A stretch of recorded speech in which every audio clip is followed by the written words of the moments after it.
Lord.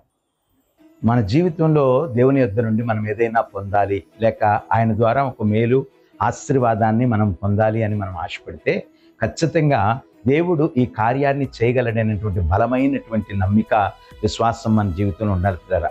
ఒక యవనస్తుడు తన వ్యక్తిగత జీవితంలో ప్రతి దినము దేవుని దూషించడం ప్రారంభించాడట. కారణం ఏంటో తెలుసా? దేవుడు నాకేం చేశాడు, నాకేం మేలు చేశాడు, నేనేం చేస్తున్నా దానికి తగిన ప్రతిఫలం నాకు దొరకట్లేదు కదా, నేను చాలా సందర్భాల్లో ఓడిపోయాను, ఓటమి పాలవటమే కాక అవమానాలు పాలయ్యాను, ఇలాగున్న చాలా నిందలు అవమానాలు నాకు ఎదురవుతున్నాయని కృంగుబాటుకు గురైపోయి దేవుణ్ణి దూషించడం ప్రారంభించాడట.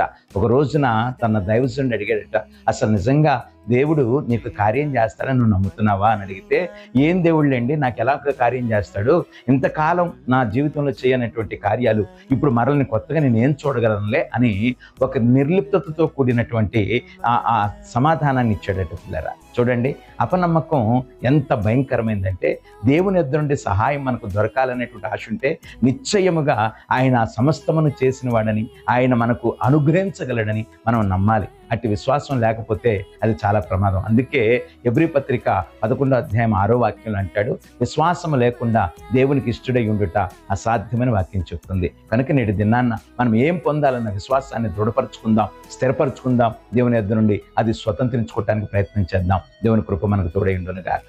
ఆమేన్.